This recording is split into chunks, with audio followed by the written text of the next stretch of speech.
उत्तराखंड में कर्मचारी निराश, आयकर में नहीं मिली राहत। शिक्षकों के लिए निराशाजनक है बजट। ऊर्जा क्षेत्र के लिए बजट में कुछ भी नहीं है उत्साहवर्धक। बजट में किए गए छूट के प्रावधान है ऊंट के मुंह में जीरा। आपको बता दें कि सरकार के आम बजट से कर्मचारी संगठनों को निराशा हाथ लगी है।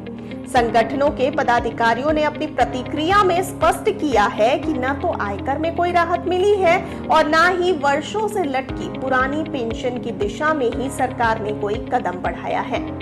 All India power engineers federation के चेयरमैन शैलेंद्र दुबे ने बजट को नौकरी पेशा कर्मियों और शिक्षकों के लिए निराशाजनक बताया।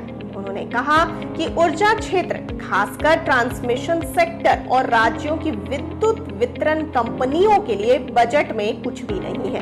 उन्होंने आगे कहा कि कर्मियों और शिक्षकों को बजट में पुरानी पेंशन बहाली, 8वें वेतन आयोग, कोरोना काल में जब्त किए गए 18 महीनों के महंगाई भत्ते, लाखों रिक्त पड़े पदों को भरने आदि की उम्मीद थी। उन्होंने ये भी कहा कि ऊर्जा क्षेत्र के लिए भी बजट में कुछ भी उत्साहवर्धक नहीं है।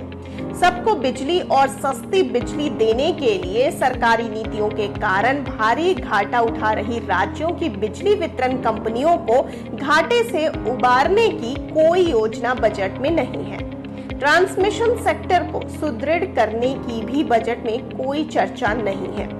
Uttaranchal federation of ministerial services association के प्रांतीय अध्यक्ष पूर्णानंद नौटियाल ने कहा, सरकार ने नई कर प्रणाली में सुधार करने का प्रयास कर कुछ राहत तो जरूर दी है, लेकिन पुरानी कर प्रणाली को समाप्त करने का प्रयास किया जा रहा है। कर्मचारी जो बचत करते थे वह नई कर प्रणाली में इसमें कहीं भी छूट का प्रावधान नहीं रखा गया है।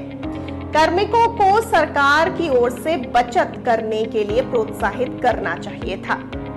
राज्य कर्मचारी संयुक्त परिषद के प्रदेश अध्यक्ष अरुण पांडे ने कहा कि कार्मिकों को उम्मीद थी कि बजट में स्टैंडर्ड डिडक्शन कम से कम 1.5 लाख किया जाएगा, कर से छूट कम से कम 10 लाख तक की जाएगी, लेकिन केंद्र सरकार की ओर से ये स्टैंडर्ड डिडक्शन को मात्र 25,000 से बढ़ाकर 75,000 रुपए किया गया है।